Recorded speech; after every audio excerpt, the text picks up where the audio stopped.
The bus smelled like diesel and someone's leftover fast food. I had my backpack on my knees because the overhead rack felt too far away from me. Everything I still owned was in there. 2 changes of clothes, a toothbrush, deodorant, phone charger that didn't do me any good right now. The phone in my pocket had died somewhere outside Sparks, and I didn't have a way to charge it until I got where I was going. If I got where I was going. I pressed my forehead against the window. Cold glass, dark desert rolling past. A few scattered lights way out there, probably ranch houses or maybe just towers with blinking reds on top. Hard to tell. The highway cut straight through nothing, and the bus engine hummed steady under all of it. My wallet was in my front pocket. I'd checked it twice already since Reno. Still there. Still had the cash folded inside, $412. Last of the severance pay. The company had called it severance, but really it was just 2 weeks' worth of hours they owed me anyway. I would have argued about it, except I didn't have the energy and I needed the money more than I needed to be right. That was back in September. It was November now. I shifted the backpack and watched my reflection in the window. Looked tired. I was tired. Hadn't slept much the last week, just a couple nights on my buddy Rick's couch before he said his girlfriend was getting uncomfortable with me being there. Can't blame her. I would have been uncomfortable too. The bus slowed down and I sat up straighter. Checked the darkness outside for lights, for anything that looked like a town. Just highway. Just a turn. We took it and picked up speed again, and I made myself breathe out slow. Not Fallon yet. I'd counted 4 stops so far. Reno, then Sparks, then 2 little places I didn't catch the names of. Fallon was next. Had to be. The temp coordinator, Doris, had said the bus made 6 stops total between Reno and Fallon, and the job site was right outside Fallon proper. She'd written it all down on the paper she gave me. I had that paper in my backpack, but I didn't need to check it again. I'd read it maybe 20 times already. The woman across the aisle was asleep with her head against a rolled-up jacket. Guy, a few rows up, had earbuds in and kept nodding along to whatever he was listening to. Driver hadn't said anything in over an hour. It was just the engine and the road and the dark pressing in on both sides. I thought about the forklift job a lot. Didn't mean to, but it kept coming back. I'd been good at it, steady, showed up on time, never damaged product, kept my certifications current. Didn't matter. When corporate decided to consolidate the warehouse with the one in Sacramento, they cut 2/3 of the crew. I was in the last group hired, so I was in the first group gone. That was it. No warning, just a meeting in the break room, an envelope with a check in it. I'd lasted 3 weeks before I couldn't make rent. Talked to the landlord, asked if I could go half now and half when I found something. He said no, I got it. He had his own bills. I moved my stuff into my car, a 2004 Civic that burned oil and had a crack across the windshield, but it ran. I parked it at a truck stop off 80 most nights. Bought food from the attached diner. Looked for work during the day. Applied everywhere. Warehouses, retail, landscaping crews, anything. Got a few callbacks. Did 2 interviews. One place said they'd let me know. The other one said they went with someone else. I never heard back from the first one. The car got repossessed in October. I'd missed 2 payments. They hooked it up from the truck stop parking lot while I was inside using the bathroom. Came back out and it was just gone. I stood there for probably 5 minutes before I really believed it. Had my backpack with me, thank God. Everything else was in the car. A box of books, some tools, a sleeping bag. All gone. Rick let me sleep on his couch after that. I tried to make myself useful. Cleaned up, bought groceries when I had a few bucks, stayed out of the way. His girlfriend, Amanda, was polite about it, but I could tell. It was her place too, and I was this random guy taking up space in her living room. After a week and a half, she started making comments. Not mean ones, just little things. Must be nice to sleep in. I'd been up since 6 looking for work on Rick's laptop, but I didn't say anything. Few days later, Rick pulled me aside and said maybe I should check with some other friends. I didn't have other friends. Not ones I could ask anyway. I went to the temp agency on a Tuesday, filled out paperwork, answered questions. Doris, the coordinator, looked at my resume and nodded a lot but didn't say much. I figured that was it. Just another dead end. Then she asked if I was willing to relocate for work. I said yeah. Didn't even ask where. She said they had a security contract out near Fallon, federal site. Needed bodies for a 6-month rotation. Room and board included. Pay was $15 an hour. They'd take anyone with a clean record who could pass a background check. I told her I could do that. She made a call. Came back 10 minutes later and said I was in. Gave me the paper with all the details. Bus route, stop location, contact name. Told me to be on the 6:15 from Reno on November 8th. That was yesterday. I slept outside the bus station the night before. Didn't want to risk missing it. 15 an hour wasn't great, but it was steady. 6 months of steady was something I could build on. And room and board meant no rent, no utilities, no groceries eating up my pay. I could save most of it, get back on my feet. Maybe buy another car, find a real apartment after the contract ended. It felt possible. First time in a while something felt possible. I kept looking out the window, checked every shadow, every distant light. The anxiety sat right in the center of my chest, just under my ribs. It had been there since Reno, since before that, really. I couldn't miss this stop. If I missed Fallon, I didn't know what I'd do. The paper said someone named Jim would be waiting in a Bureau of Reclamation van. If I wasn't there, he wouldn't wait. Doris had been real clear about that. They ran the pickup once a week. Miss it, and the contract went to someone else. I didn't have a phone to call anyone, didn't have money for a hotel, didn't have a backup plan. This was it. The bus slowed again. I sat up, saw lights this time. Actual building lights, street lights, the glow of a town coming up ahead. My heart kicked harder. I pressed closer to the window. We rolled past a gas station. Closed. Then a couple houses set back from the road. Then a cross street with a blinking yellow traffic light. The bus turned and I saw a sign lit up on the side of the road. Fallon. Population 8,000 something. I didn't catch the full number. The tension in my chest pulled tighter. This was it. This was the stop. I grabbed my backpack and stood up before the bus even started braking. The driver glanced at me in the big mirror up front, but didn't say anything. We pulled into a small lot next to a dark building, maybe an old visitor center or something. There were 2 other cars parked there and a van with government plates. Bureau of Reclamation, painted right on the side. The bus hissed to a stop. I was already moving down the aisle. The door folded open and I stepped out into the cold November air. Desert cold, dry and sharp. I could see my breath. The van's headlights were on. Someone was sitting in the driver's seat. I walked toward it. My boots sounded loud on the pavement. The backpack felt heavier than it had on the bus. I stopped a few feet from the driver's side window, and the guy inside looked at me. Older, maybe 50. Weathered face, canvas jacket. He rolled the window down. "You Hudson Bates?" "Yeah," I said. "Jim Fuller. Toss your bag in the back and get in." I did. Didn't ask questions. Didn't hesitate. I walked around to the passenger side, climbed in, pulled the door shut.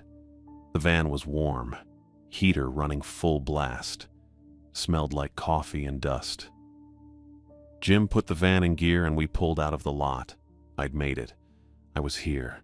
This job, whatever it turned out to be, I was going to make it work. I didn't have another option. I couldn't fall through the cracks. Not again. I stared out at the dark desert ahead of us and felt the determination settle in next to the anxiety. I'd do whatever this contract needed. 6 months. I just had to make it 6 months. The Fallon temp office was in a strip mall between a laundromat and a tax place that looked like it hadn't been open in years. I got there around 9 in the morning after sleeping maybe 3 hours on a bench outside a closed library 2 blocks away. My back hurt and my mouth tasted sour, but I had my backpack and all my paperwork, and I was on time. That was what mattered. Inside smelled like burnt coffee and carpet cleaner.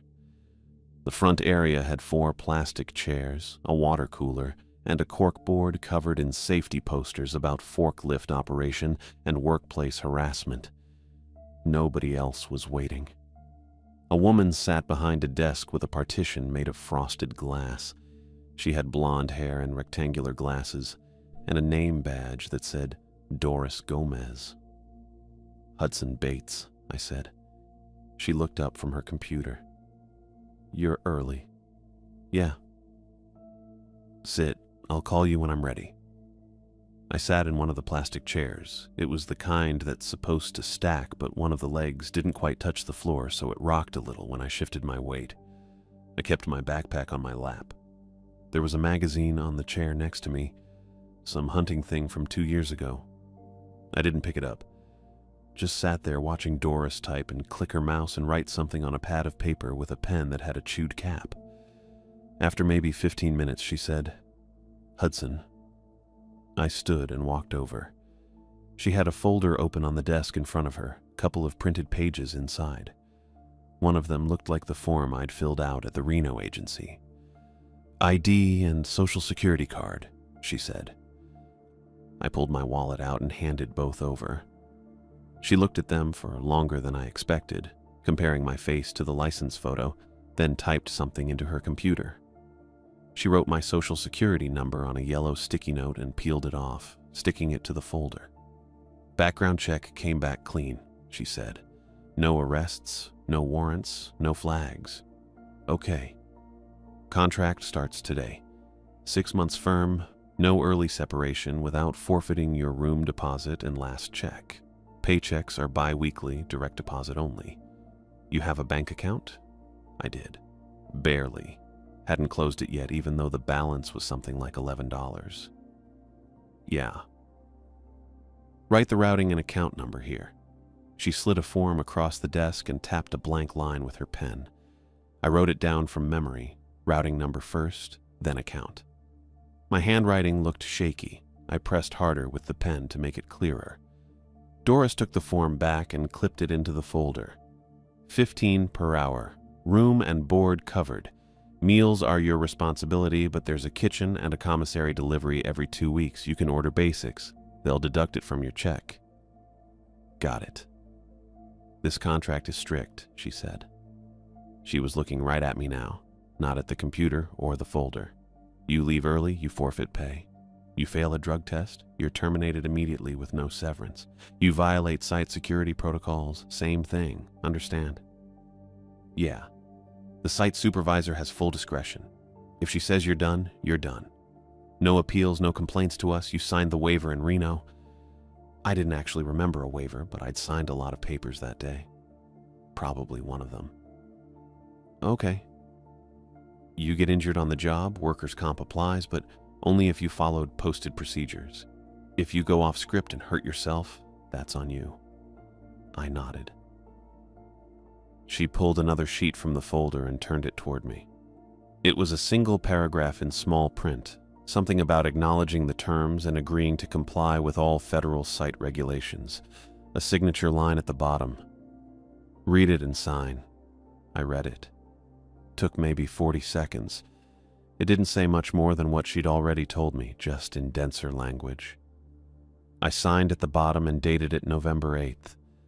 Doris took the page, checked the signature, and filed it. Van leaves in 20 minutes. Wait outside. Driver's name is Jim. He won't wait if you're late. Where do I wait? Parking lot. West side. Bureau van, you'll see it.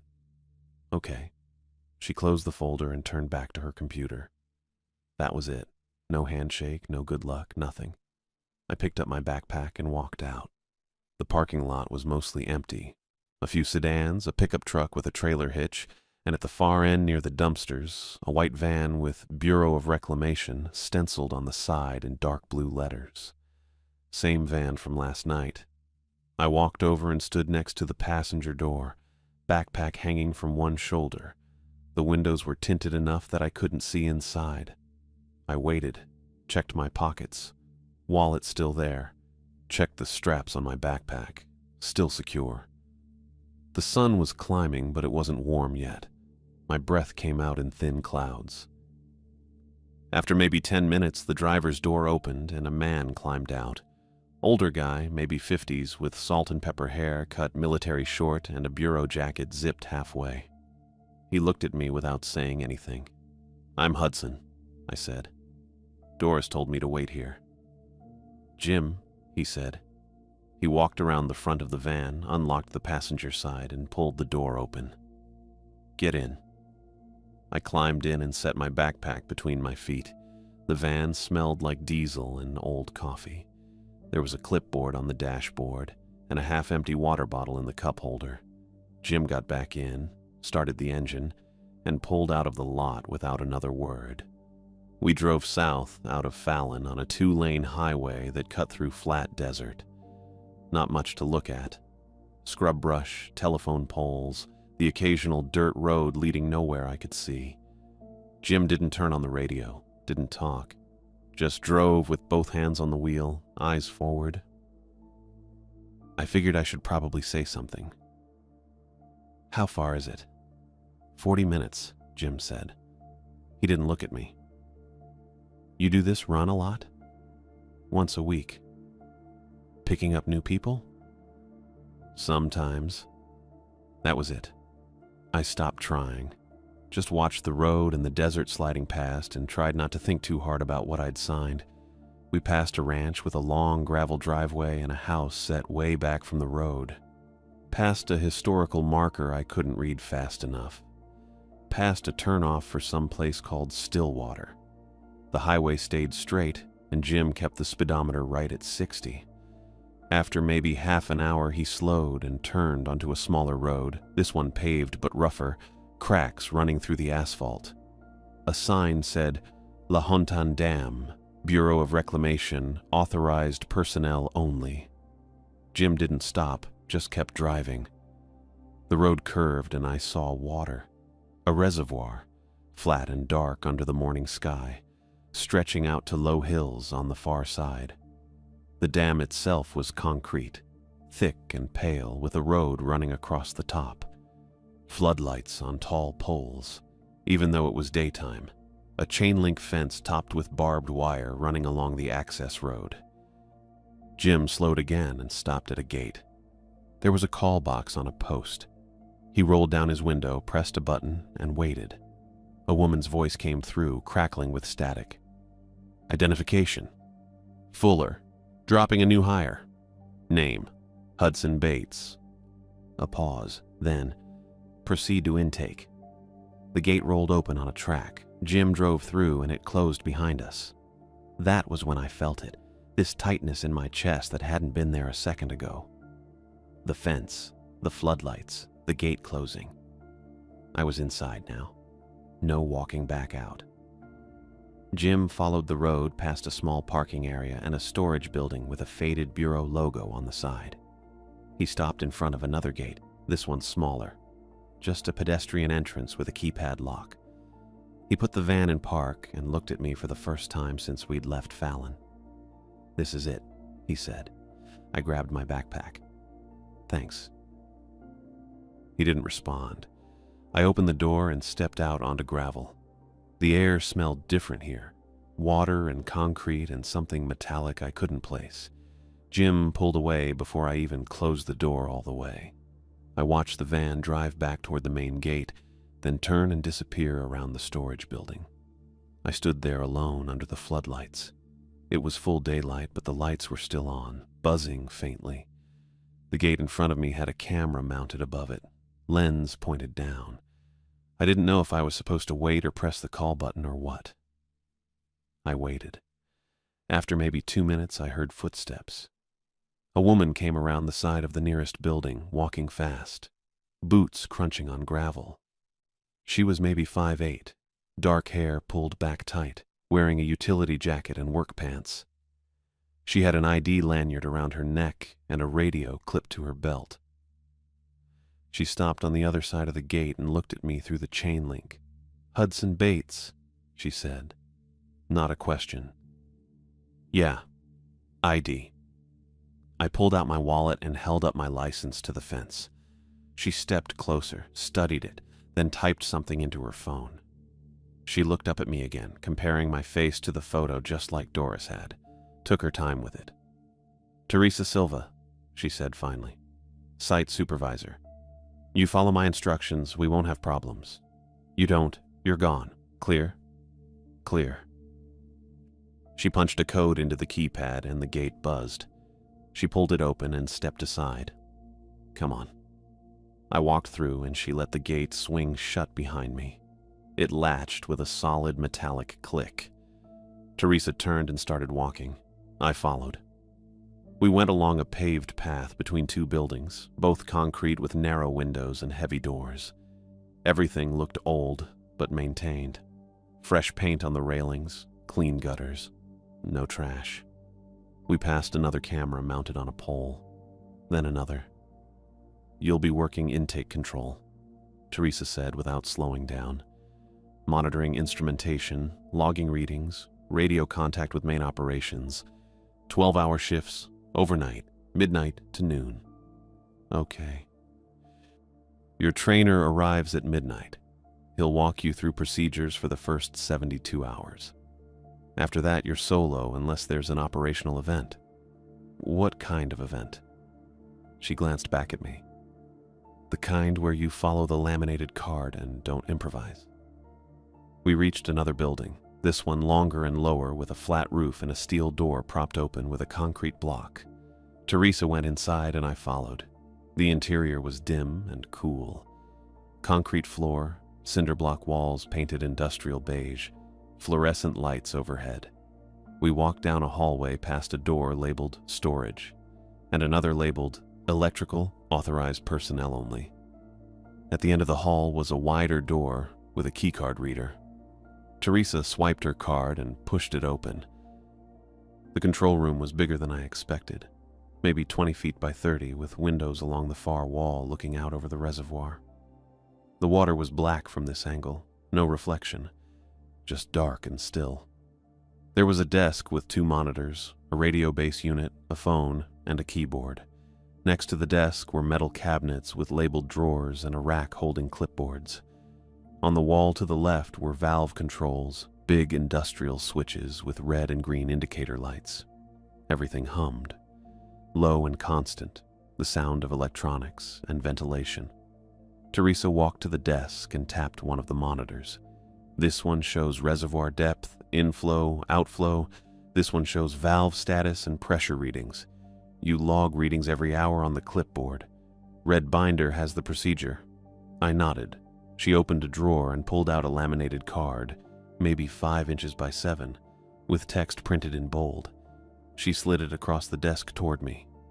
"These are the rules," she said. "You read them. You follow them. No exceptions." I picked up the card.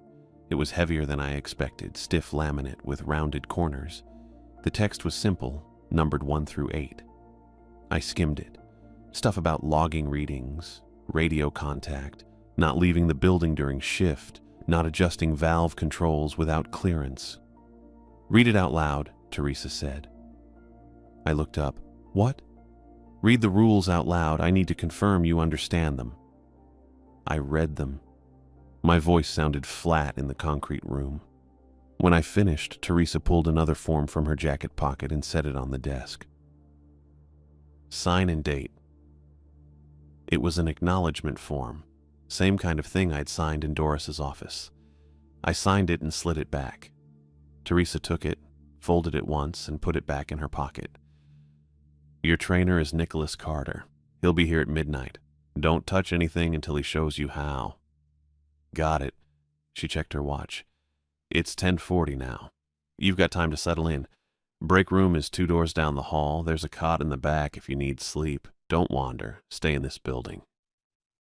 "Okay." She walked to the door, then stopped and looked back at me. "You need this job?" I didn't know how to answer that. Yeah. Then do what you're told and don't ask questions you don't need answered. She left. The door closed behind her with a heavy click, and I heard her footsteps fade down the hallway. I stood there in the control room with my backpack still on my shoulder, looking at the monitors and the valve controls and the black water outside the windows.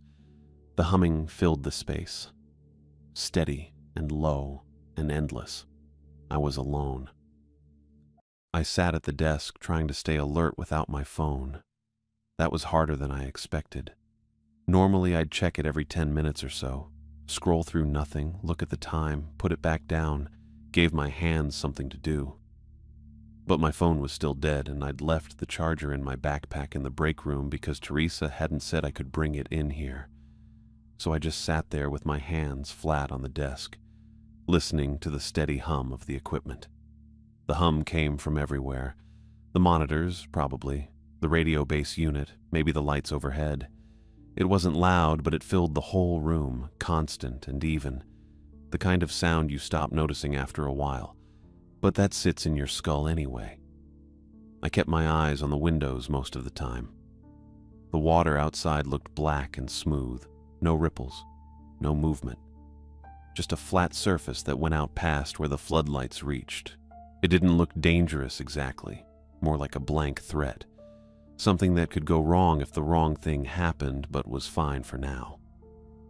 I shifted in the chair. It was one of those old office chairs with wheels and a lever to adjust the height, but the padding was worn down to almost nothing and the armrests had cracks in the plastic. My back already hurt a little. I figured that was going to get worse over 12 hours. The clock on the wall above the monitors read 11:53. I'd been sitting here since Teresa left at around 11:15, which meant I'd burned maybe 40 minutes doing nothing. That was fine. I was good at waiting. I just wasn't great at waiting without something to look at. I stood up and stretched, rolling my shoulders back. My boots scraped on the floor. The sound felt too loud. I walked over to the windows and looked out at the reservoir again, this time standing instead of sitting. Same view, same black water. The dam was off to the left, lit up by those tall pole lights, all concrete and angles. I could see the road across the top of it and a railing on both sides. No movement, no people, just structures and water and lights. I went back to the desk and sat down. 11:56. I looked at the taped shift roster next to the left monitor. It was printed on regular paper, the kind that comes out of an office printer, and someone had taped it to the desk with clear packing tape that had yellowed a little at the edges. The tape was old. The list wasn't long. Just 2 columns, dates on the left, names on the right. My name showed up starting November 9th through the end of the page, which cut off at November 30th. Next to my name, it said intake monitoring in smaller print. The only other name on the list was N. Carter, contract guard, and that one showed up on the same days as mine, but only for the first 3 nights. After that, it was just my name over and over. That bugged me a little. I counted the names again to make sure I wasn't missing anything. Nope. Just me and this Carter guy, and Carter was only here for training. After that, it was solo. No overlap, no backup listed, no second shift person. I didn't know much about dam operations, but this felt understaffed. Not in an obvious way. More in a way that didn't match the pay or the federal site or the 6 layers of clearance I'd gone through just to get in the door. 15 an hour wasn't great, but it also wasn't terrible for monitoring work. I'd made that much at the warehouse, and that was moving pallets in 100-degree heat with no AC. Sitting in a climate-controlled room, logging numbers should have paid less, or at least the same.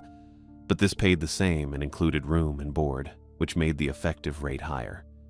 And for a federal site with this much security, I would have expected more people. Shifts that overlapped. A supervisor on site instead of just Teresa somewhere else in the complex. Something. But the roster said it was just me. I looked at the monitors. The left one still showed the same readings. Reservoir depth, inflow, outflow. Numbers that hadn't changed since I sat down. The right one had the valve status grid, All green lights, all normal. I didn't touch anything. Teresa said not to touch anything, and I wasn't about to start experimenting. I looked at the camera grid next. It was a smaller monitor mounted above the desk between the two main screens, maybe 10 inches across, with a black plastic frame that had a thin layer of dust on top. The screen was divided into 6 squares, each one showing a different camera feed. I leaned forward to get a better look. Top left, the main gate where Jim had dropped me off. I could see the chain link fence, the call box, and part of the paved area beyond it. No movement. Top middle, a service road, just gravel and darkness on both sides. Top right, another section of fence. This one along the reservoir. I could see water on one side and empty ground on the other. Bottom left, the intake channel, a concrete-lined trench with dark water running through it. Bottom middle, the pedestrian gate where Teresa had let me in. Bottom right, the parking area near the storage building with the faded bureau logo. Nothing moved in any of them. I watched for a while, flicking my eyes from square to square, trying to get comfortable with what normal looked like. That's what you did with security footage, right? You learned the baseline so you'd notice if something changed. I didn't have training in this, but it made sense. If I was going to stare at these screens for 12 hours a night, 6 months straight, I needed to know what they were supposed to look like. The intake channel had the most movement. The water slid through it at a steady pace, smooth and dark, no ripples or splashing, just flow. The main gate stayed empty. The service road stayed empty. The parking area had 2 vehicles. One was Jim's van, I thought, and the other was a dark sedan I didn't recognize, probably Teresa's. The fence cameras didn't show anything except fence and ground and a little bit of sky at the top edge. I sat back. 12:04. I heard footsteps in the hallway. My stomach tightened. I turned toward the door and waited. The footsteps were even, not rushed, boots on concrete. They stopped right outside, and I heard the beep of a keycard reader. The door opened. A guy stepped in, probably late 20s, maybe 5'10", wiry build, short black hair. He wore a uniform I didn't recognize. Dark blue shirt and pants, both neat and pressed, with a patched jacket over it and an ID badge clipped to his chest. He had an earpiece clipped to his collar with a thin coiled wire running down to a radio on his belt. His eyes flicked to me, then to the monitors, then back to me. "Hudson Bates?" he said. "Yeah," I said. I stood up. Wasn't sure if I was supposed to, but it felt right. "Nicholas Carter." He didn't offer his hand, just nodded. "Contract guard. I'm your trainer for tonight." "Got it," I said. Nicholas stepped further into the room and let the door close behind him. It latched with a soft click. He moved to the desk and set down a black duffel bag I hadn't noticed he was carrying, unzipping it and pulling out a tablet and a spiral notebook. His eyes went to the monitors again, scanning them quickly, then to the camera grid, then to the laminated card Teresa had made me read earlier. He picked up the card and looked at it for a second, then set it back down exactly where it had been. "You read the protocols?" he asked. "Yeah." Teresa had me read them out loud. "Good." Nicholas pulled the second chair over from the corner of the room where it had been sitting unused. He set it next to mine, angled so he could see the monitors and me at the same time. He sat down and gestured for me to sit too. I did.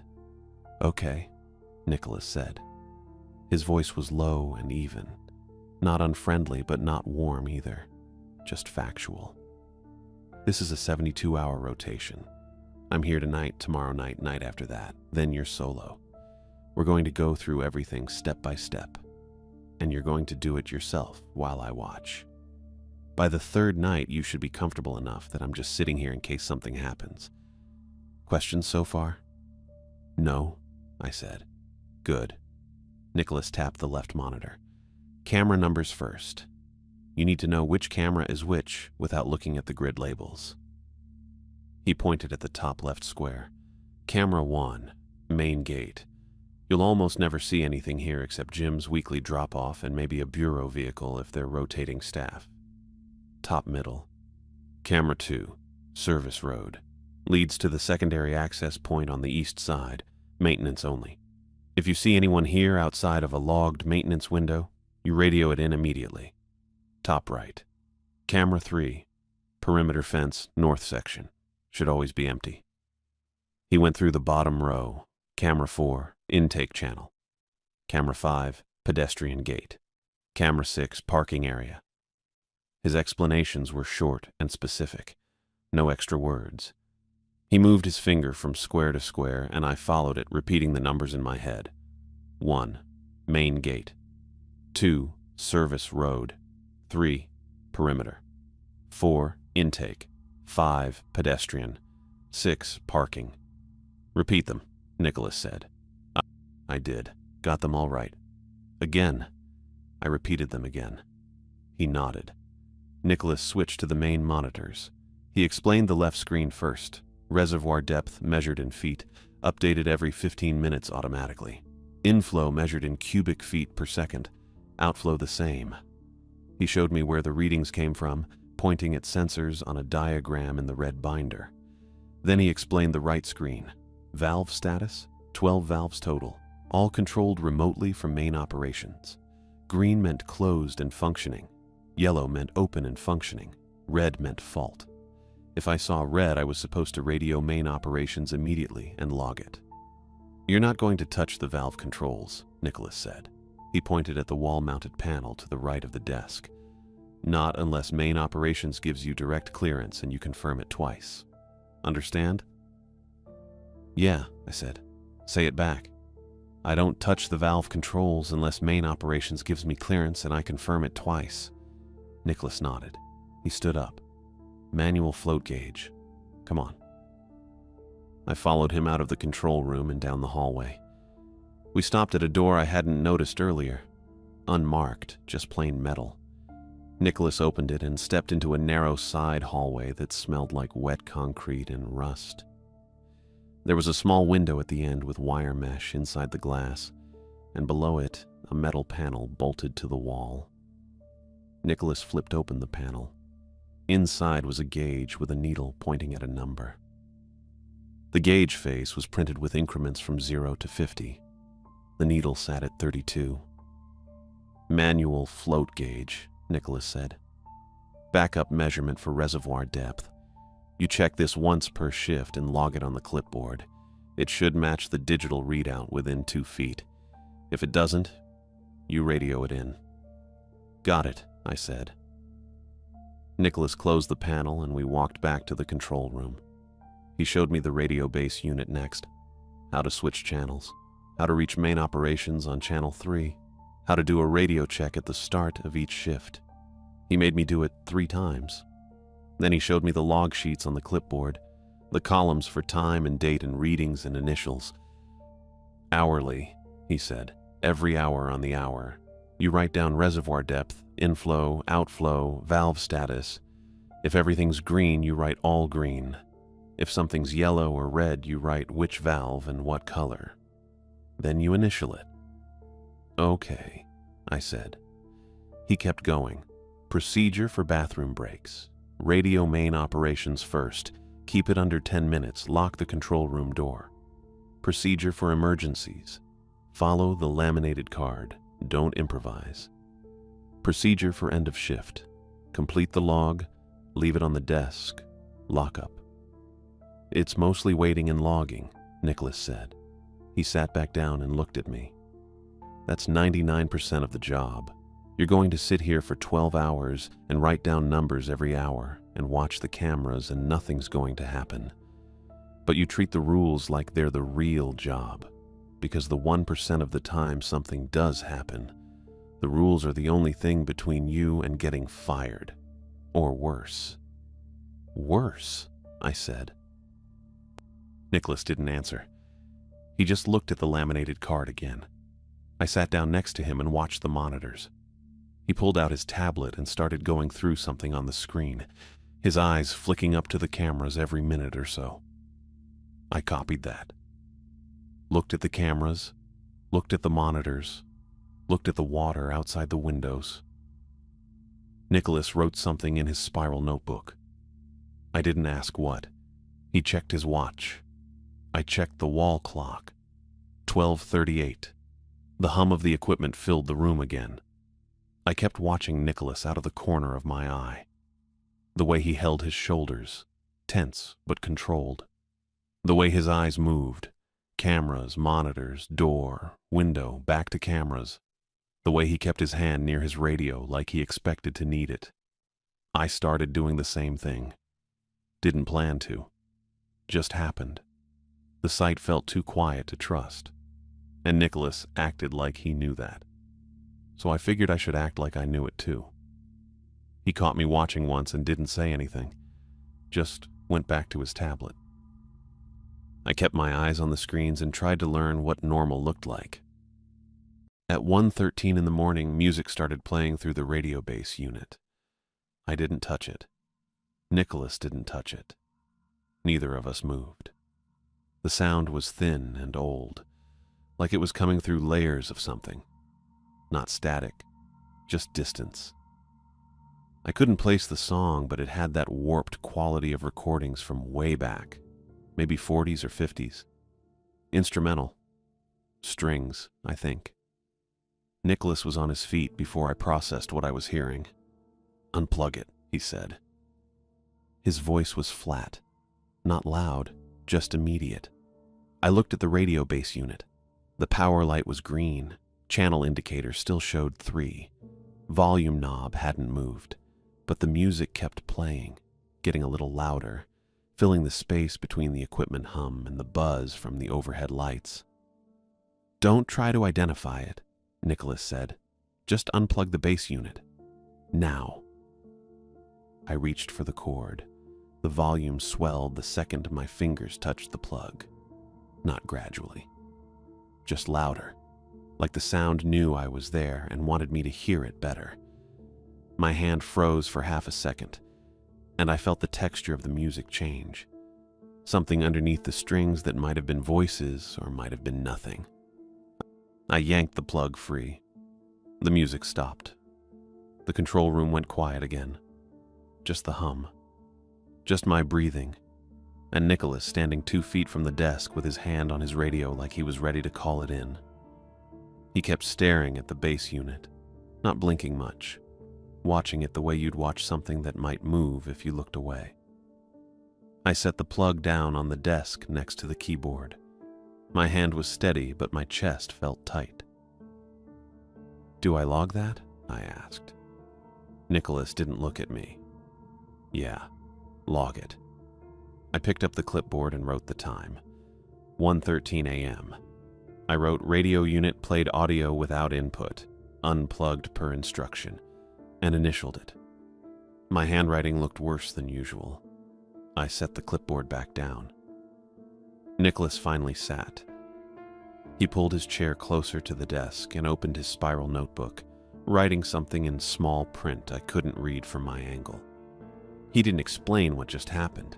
Didn't tell me if that was normal or if I'd just failed some kind of test. I wanted to ask, but his face told me not to. So I didn't. I sat there watching the monitors and trying not to look at the unplugged radio base unit sitting dead on the desk. That was it. After that, I fell into something that felt like routine, but wasn't really. More like going through motions, because I didn't know what else to do.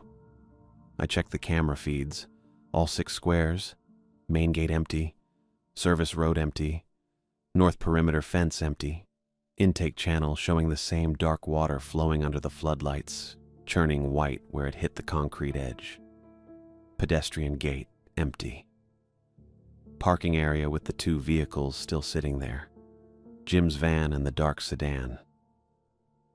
I checked the left monitor. Reservoir depth 32.4 feet. Inflow 620 cubic feet per second. Outflow 618 cubic feet per second. Same as before. I checked the right monitor. All green. 12 valves, 12 green lights. I wrote it down on the log at 1:15 because that was close enough to the hour, and I wanted something normal to do. Nicholas kept writing in his notebook. Every 30 seconds or so, he'd glance at the camera grid, then back down. His radio earpiece stayed in. He looked tense, but I couldn't tell if that was new or just how he always looked. I got up at 1:22 and walked to the windows. The reservoir was black and still. No wind, no movement, except the intake channel to the left where the water came in. The dam road had lights, but I couldn't see anyone on it. Just concrete and railings and the far side disappearing into darkness. I stood there longer than I needed to. Probably a full minute. When I turned around, Nicholas was watching me. "You're allowed to move," he said. "I know. Just don't leave the building." "I won't." He went back to his notebook. I sat down and checked the cameras again. Still empty. I checked the monitors again. Same readings. I looked at the unplugged radio and decided not to think about it. At 1:28, I got up and went to the break room 2 doors down. My backpack was still on the cot where I'd left it. I dug out my phone and charger even though I knew the phone was dead. I plugged it into the outlet near the coffee maker and waited for the screen to light up. It didn't. Battery 2 drained. It'd take 10 minutes. I poured myself coffee from the pot someone made earlier. Probably Teresa. It was cold and tasted like burnt dirt, but I drank it anyway because I needed something to do with my hands. The break room had a clock on the wall. 1:29.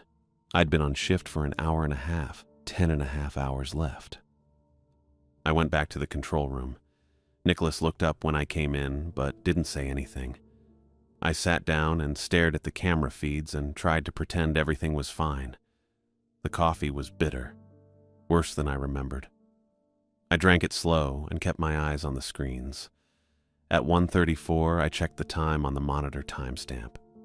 At 1:36, I checked it again. Time was moving, but it felt stuck. I watched the intake channel water churn. White foam against black. The floodlights made it look fake, like a photograph or a loop playing over and over, but it wasn't a loop. The foam patterns changed. The water kept moving. I checked the time again. 1:38. Nicholas shifted in his chair and I glanced over. He was looking at the camera grid, then at his tablet, then back. His jaw was tight. I opened my mouth to ask if something was wrong, but didn't. If something was wrong, he'd tell me. That was the job. Follow the rules. Don't improvise. At 1:40 a.m., the exterior motion alert flashed. It was a red light on the panel above the right monitor. I'd seen it earlier during training, but it hadn't been on. Now it blinked twice and stayed solid red. Nicholas sat forward. I looked at the camera grid. Top row first. Main gate, empty. Service road, empty. North perimeter, empty. Bottom row, intake channel, water churning, same as before. Pedestrian gate, empty. Camera 6, parking area. A man stood at the gate. Not walking, not moving. Just standing there facing the chain-link fence about 10 feet back from it, arms at his sides. Completely still. He was wearing dark clothes. Maybe a jacket. I couldn't make out his face from the camera angle, but he looked average height. Average build. Nothing distinct. He could have been anyone. But he wasn't anyone. He was just there. Standing. Placed there. That's the word that came to me. Placed. I leaned toward the intercom panel without thinking. My hand was halfway to the button when Nicholas grabbed my wrist. His grip was firm, not rough. Just enough to stop me. "Don't," he said. I looked at him. His eyes were on the camera feed, not me. "There's someone. I see him. Shouldn't I ask?" "No." Nicholas let go of my wrist, but kept his hand close, ready to stop me again if I moved. "Check the laminated card. Rule 6. I grabbed the card from where it sat next to the keyboard.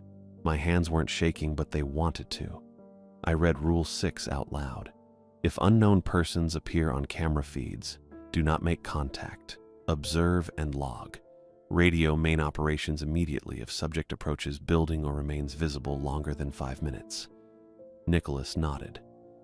That's this. So we wait, and we count. I set the card down, looked back at camera 6. The man was still there, still facing the fence, still not moving. I checked the timestamp on the feed, 1:40 a.m. 5 minutes, I said. 5 minutes, Nicholas confirmed. He pulled his notebook closer and started writing. I couldn't see what, but his pen moved fast. I kept my eyes on the screen and started counting in my head. I counted in my head. 1 Mississippi, 2 Mississippi. The way you do when you're a kid timing something. Stupid, but it kept me focused on the clock instead of the screen. At around 45 seconds, I looked back at camera 6. The man was still there, but the framing had changed. I don't know how else to describe it. The camera hadn't moved. I could see the same section of fence at the edges, the same corner of the parking area. But the man's face filled most of the view now, like the lens had zoomed in on its own. Or he'd gotten closer without walking. I couldn't tell which, and that made my stomach twist. His face was pale, not just white, pale in a way that looked wet under the floodlights. And he was smiling. That part bugged me more than anything. The smile was wrong, too wide maybe, or too even. I leaned closer to the monitor without meaning to and caught the teeth. They were small, packed tight together. Too many of them in a row, like a kid's baby teeth that never fell out. I couldn't stop staring. My brain kept trying to count them and failing. Something moved in my peripheral vision, and I flinched hard enough to knock my knee against the desk. Nicholas was standing next to me, holding a clipboard. He'd gotten up without me noticing. He positioned the clipboard carefully in front of camera 6, blocking most of the screen, and motioned with his other hand, palm down, slow and deliberate. Stop. I pulled back. Nicholas kept his hand up, still making that motion. Stop staring. That's what he meant.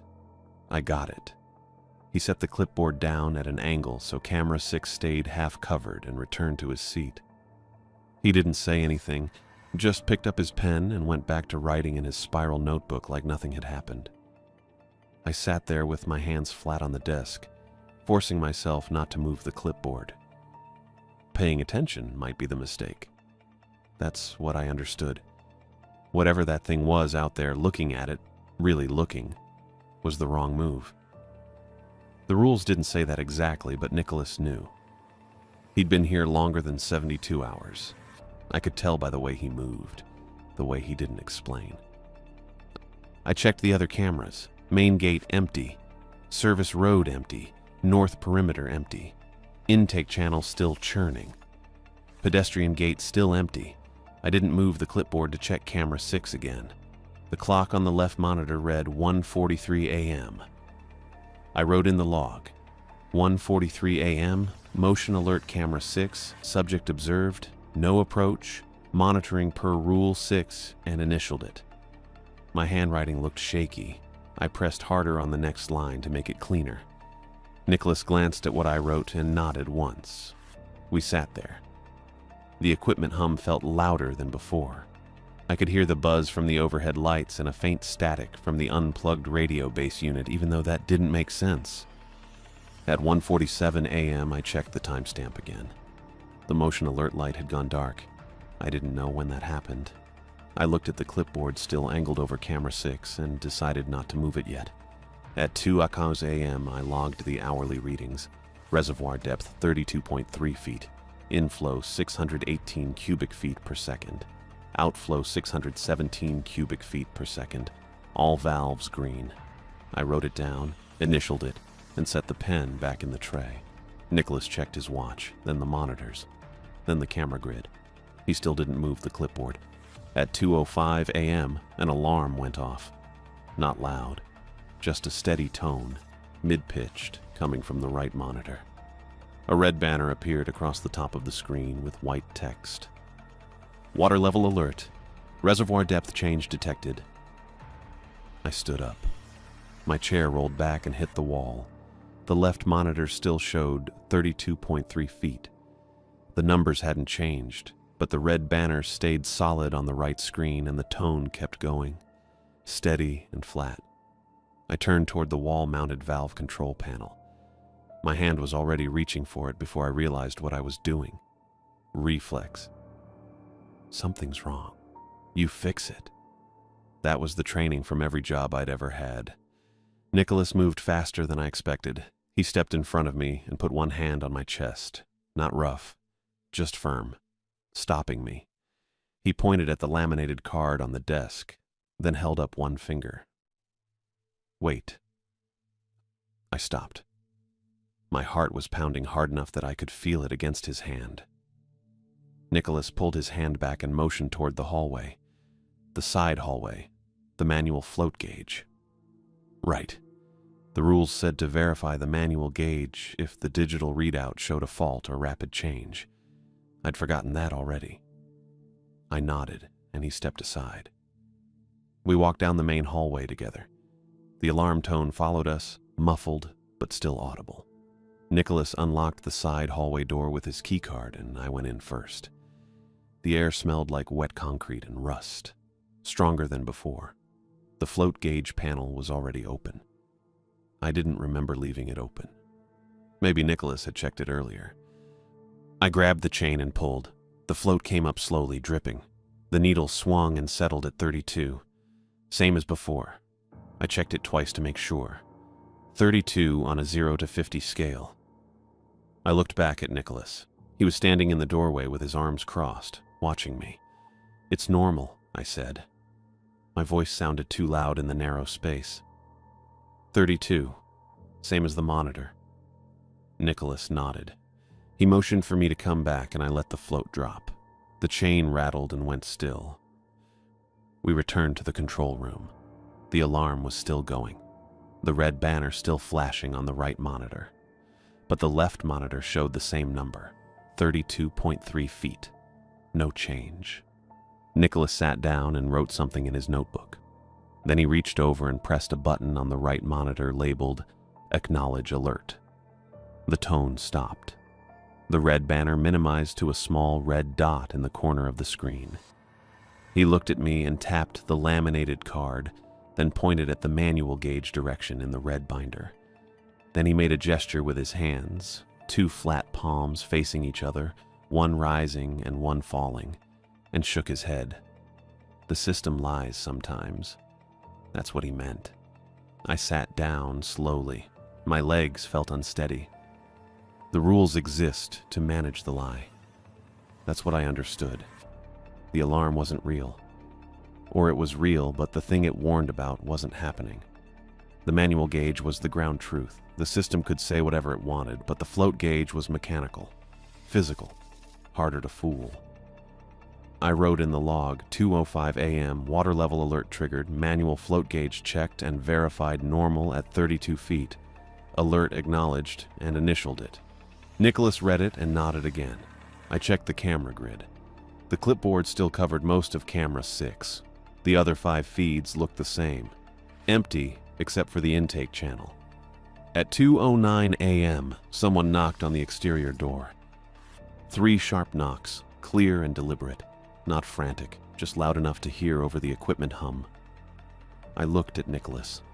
He was already standing, staring toward the hallway. A voice came through the door. Muffled but distinct. A woman's voice. "Hudson, it's Teresa Silva. I have an inspection team with me. We need entry for a scheduled check."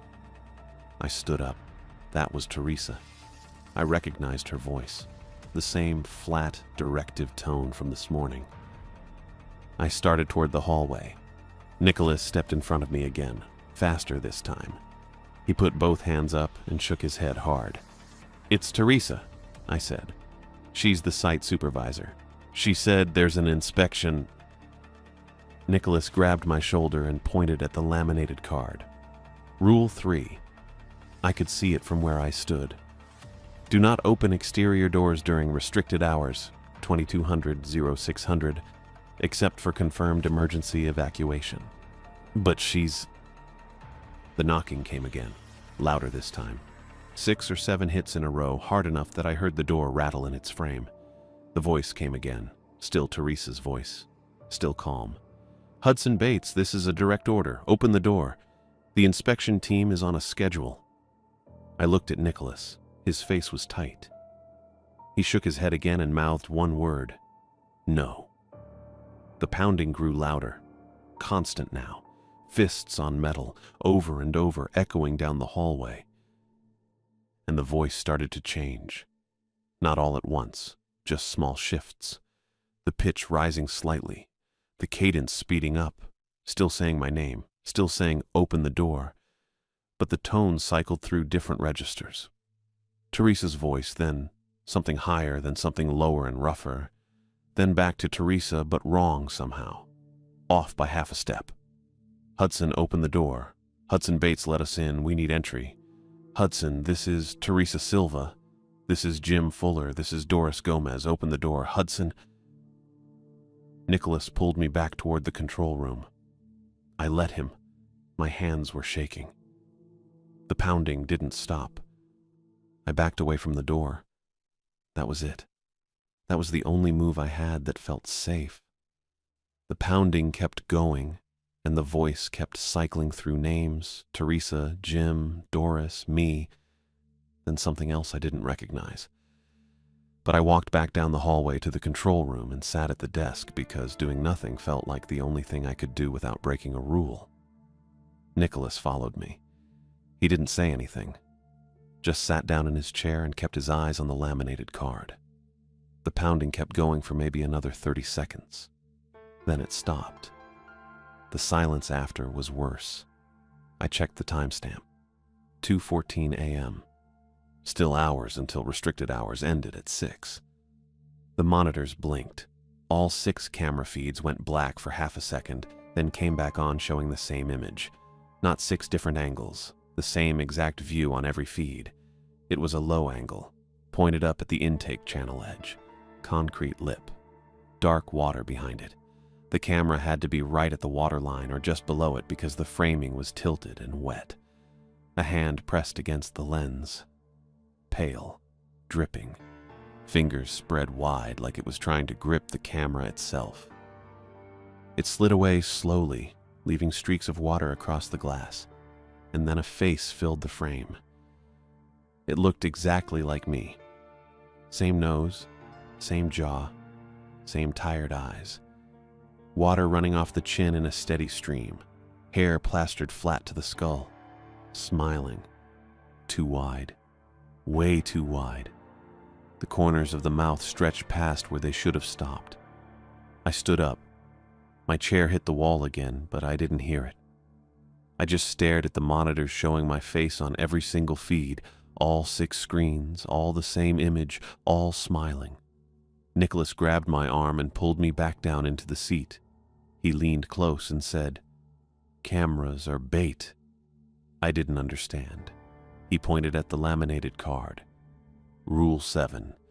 I'd read it earlier, but it hadn't stuck because it was vague. If Penny's smell appears, do not make contact. Open desk drawer immediately. Leave open until smell clears. I said, "What?" Nicholas said, "Follow the rule if it shows up." And then I smelled it. Sharp, metallic, copper. Like I'd bitten my tongue hard enough to bleed, except I hadn't. The taste came with the smell, coating the back of my throat. The desk drawer vibrated. Not loud. Just a low hum that I felt through the chair and the floor.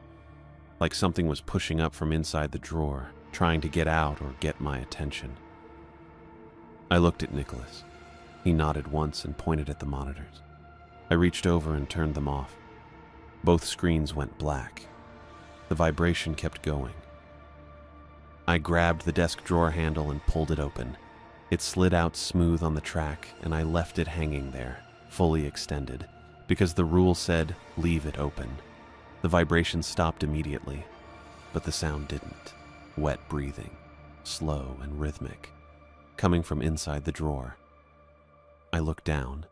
The drawer was empty except for a few pens, a stapler, and some loose paper clips. Nothing that could breathe. But the sound kept going, in and out, like lungs filling and emptying. I didn't close the drawer. Nicholas wrote something in his notebook. His hand was shaking a little. The radio started whispering. It was still unplugged, cord hanging loose on the floor where I'd yanked it at 1:13 a.m. But a voice came through the speaker anyway, thin and crackling with static. It said, "Nicholas, Nicholas, it's me. I'm outside. I need you to let me in." It sounded exactly like Nicholas. I looked at him. He was staring at the radio with his jaw tight and his hand on his belt near his own radio.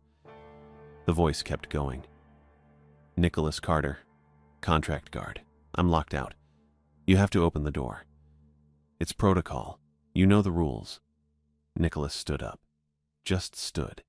Didn't say anything. Didn't look at me. He took a step toward the hallway. I grabbed his arm and pulled him back. Hard. He stumbled and I dragged him away from the door back toward the desk, and he didn't fight me, but he didn't help either. His eyes were fixed on the hallway and his face looked wrong. Blank. Like he wasn't all the way there. I said, "That's not you." He blinked, looked at me, then looked at the radio. The voice kept whispering, "Let me in. I'm outside. I need entry. Nicholas, please." Nicholas sat down, put his head in his hands. Didn't say anything. I checked the right monitor. It was still off. I turned it back on because I needed to see the valve status. The panel showed red. Not one valve. All 12. Flashing red in a grid. And below that, a new alert banner. Water level critical. Reservoir depth rising. I looked at the left monitor. Still showed 32.3 feet. Unchanged. But the alert kept flashing. Nicholas lifted his head. He looked at the screen, then at me and said, "It's lying." I said, "The gauge." He shook his head. "It's lying. Don't touch the valves." I kept my hands on the desk, flat, away from the wall-mounted controls. Nicholas looked at the laminated card, then at the open drawer still breathing wet and slow, then at me. He said, "The penny smell means the intake wants a name." I said, "What?" He said, "It'll take one. Doesn't matter who. Just needs a name on record." His voice was quiet. Ashamed, maybe. Like he'd known this the whole time and hadn't said it. I said, "What happens if it doesn't get one?" Nicholas said, "Other guards opened the door. Thought they were saving someone. Heard their own voice or a supervisor's voice or someone they knew. Went outside during restricted hours." He paused. "They didn't come back." I looked at the open drawer. The breathing kept going, steady and wet. I looked at the camera grid, still off. I looked at the flashing red valves that I knew were actually green because the system was lying. And I looked at the wall where the shift roster was taped. It was the only official record in this room that listed who belonged here. 2 names, Hudson Bates, N. Carter. I stood up and tore it down. The tape ripped and a corner of the paper stayed stuck to the wall, but I got most of it. I folded it in half, then in half again. Nicholas watched me. Didn't stop me. I shoved the folded roster into the open desk drawer. The penny's smell spiked immediately. So strong I gagged. Copper flooded my mouth and nose, and I couldn't breathe through it. The wet breathing inside the drawer surged. Faster. Louder. Like something had woken up or gotten excited. Then it steadied. Slower. Deeper. The paper was gone. I looked into the drawer and the folded roster wasn't there anymore. Just pens and the stapler and paper clips. Outside, the voice changed. It didn't sound like Nicholas anymore. It sounded like me. My voice. Exactly. Saying, "Hudson, Hudson, please, I'm outside. I'm cold. Let me in. Please, I don't understand what's happening. Hudson, it's me. You have to help me." The door handle rattled, not pounding this time, just the handle turning back and forth, testing the lock. My voice kept going, pleading. "Hudson Bates, please, I'm scared. I don't know where I am. Just open the door, just for a second. Please. I kept my hands flat on the desk. Kept the drawer open, kept the monitors off except the right one showing the false red alerts. Didn't touch the valves. Nicholas sat next to me staring at his notebook, writing nothing. The handle kept rattling. My voice kept begging. The wet breathing kept going in the drawer. I checked the timestamp. 2:28 a.m. 3.5 hours until restricted hours ended. I didn't move. At 4:45 a.m., the rattling stopped. The voice outside cut off mid-sentence. Just gone. The wet breathing in the drawer faded out like someone walking away. The copper smell drained from the air all at once. I could breathe normal again. I checked the right monitor. The red alerts blinked twice, then switched back to green. All 12 valves. Green and normal. The left monitor still showed 32.3 feet. I stood up and walked to the side hallway. Nicholas didn't follow me this time. I unlocked the door, walked to the float gauge, pulled the chain. 32, same as before. I walked back to the control room and logged it. 4:45 a.m. Readings normal. Float gauge verified 32 feet.